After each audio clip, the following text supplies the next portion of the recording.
SIR date. পশ্চিমবঙ্গে SIR কবে শুরু হবে জানিয়ে দিল নির্বাচন কমিশন। শুরু করছি এই মুহূর্তে ভারত বাংলা 24। ভারত বাংলা 24 চ্যানেলে আপনাদের সবাইকে স্বাগত জানাই। তবে সবার আগে আপনার এই ভারত বাংলা 24 চ্যানেলটিকে লাইক ও সাবস্ক্রাইব করে অন্যদের পাশে থাকার সুযোগ করে দিন। পশ্চিমবঙ্গে ভোটার তালিকা সংশোধনের জন্য বিশেষ প্রক্রিয়া, যাকে বলা হয় স্পেশাল ইন্টেনসিভ রিভিশন এসআইআর, শুরু হতে চলছে। তবে বর্তমান পরিস্থিতিতে এই গুরুত্বপূর্ণ প্রক্রিয়া এখনো শুরু হয়নি। নির্বাচন কমিশন এবং পশ্চিমবঙ্গ সরকারের মধ্যে মত পার্থক্য হওয়ায় এই কাজের শুরু বিলম্বিত হয়েছে।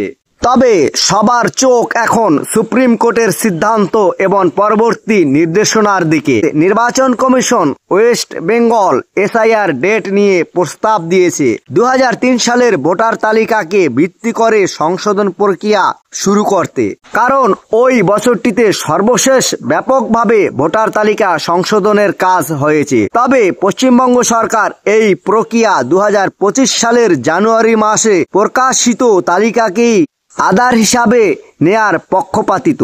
এই পার্থক্যের কারণে বিষয়টি সুপ্রিম কোর্ট পর্যন্ত গড়িয়েছে। নির্বাচন কমিশনের দাবি। নির্বাচন কমিশন জানিয়েছে, গত 8ই আগস্ট রাজ্য সরকারের কাছে চিঠি পাঠিয়ে এসআইআর শুরু করার কথা জানানো হয়েছিল। তারা চেয়েছিল যত দ্রুত সম্ভব ভোটার তালিকা সংশোধনের প্রক্রিয়া শুরু করা হোক। ওয়েস্ট বেঙ্গল এসআইআর ডেট সংক্রান্ত এই প্রস্তাবনার মাধ্যমে কমিশন আশাবাদী যে আগামী সময়ে ভোটার তালিকা আরো স্বচ্ছ ও নির্ভুল করা হবে।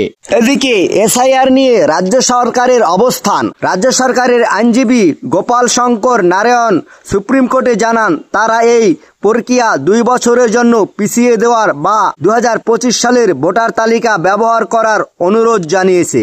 এই অবস্থানের কারণে ওয়েস্ট বেঙ্গল এসআইআর ডেট নিশ্চিত হওয়া এখন পর্যন্ত সম্ভবত হয়নি। রাজ্য সরকারের বক্তব্য, 2003 সালের তালিকা ব্যবহার করলে বর্তমান সময়ের বাস্তব পরিস্থিতি প্রতিফলিত হবে না। ওয়েস্ট বেঙ্গল এসআইআর ডেট সম্ভবত সময়সূচি বর্তমান পরিস্থিতি অনুযায়ী দুর্গাপূজার আগে এসআইআর শুরু হওয়ার সম্ভাবনা খুবই কম। বিশেষজ্ঞদের মতে ভাইফোঁটার পরে এই প্রক্রিয়া শুরুর সম্ভাবনা সবচেয়ে বেশি, কারণ তারপরে জগদ্ধাত্রী পূজা ছাড়া আর কোনো বড় উৎসব নেই। যদিও সুপ্রিম কোর্ট নির্বাচন কমিশনের যুক্তিকে সমর্থন করে, তাহলে ওয়েস্ট বেঙ্গল এসআইআর ডেট হিসেবে ভাইফোঁটার পর থেকে কার্যকর হতে পারে। এটি নির্বাচনী প্রক্রিয়ার স্বচ্ছতা ও সুষ্ঠু ভোট ব্যবস্থার জন্য অত্যন্ত গুরুত্বপূর্ণ। এদিকে প্রয়োজনীয় নথি ও প্রস্তুতি। ওয়েস্ট বেঙ্গল এসআইআর ডেট প্রকাশের আগে পর্যন্ত ভোটার তালিকা সংশোধনের জন্য যে নথি লাগবে তা নির্বাচন কমিশনের তরফ থেকে স্পষ্ট করা হয়নি। তবে ধারণা করা হচ্ছে আধার কার্ড লিঙ্ক করানো বাধ্যতামূলক হতে পারে। এছাড়া অন্যান্য পরিচয়পত্র বা প্রয়োজনীয় দলিলাদি সংক্রান্ত নির্দেশনা ওয়েস্ট বেঙ্গল এসআইআর ডেট ঘোষণা হওয়ার পর নির্বাচন কমিশনের বিজ্ঞপ্তির মাধ্যমে জানানো হবে।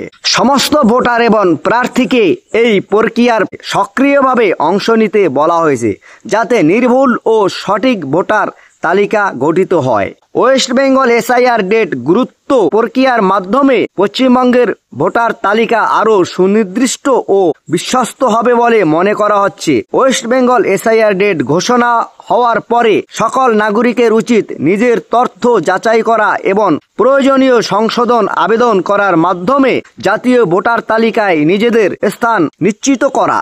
এটি গণতান্ত্রিক প্রক্রিয়ার অংশ হিসাবে বিবেচিত। সর্বশেষে বলা যায়, ওয়েস্ট বেঙ্গল এসআইআর ডেট এবং সংশ্লিষ্ট প্রক্রিয়া ভারতের নির্বাচন ব্যবস্থার স্বচ্ছতা ও নির্ভুলতা নিশ্চিত করার এক গুরুত্বপূর্ণ পদক্ষেপ। নির্বাচন কমিশন ও রাজ্য সরকার উভয়ের দায়িত্ব এখানে গুরুত্বপূর্ণ। সমস্ত ভোটারকে প্রস্তুত থাকতে বলা হয়েছে এবং নিয়মিত নির্বাচন কমিশনের অফিসিয়াল ওয়েবসাইট মনিটর করতে হবে।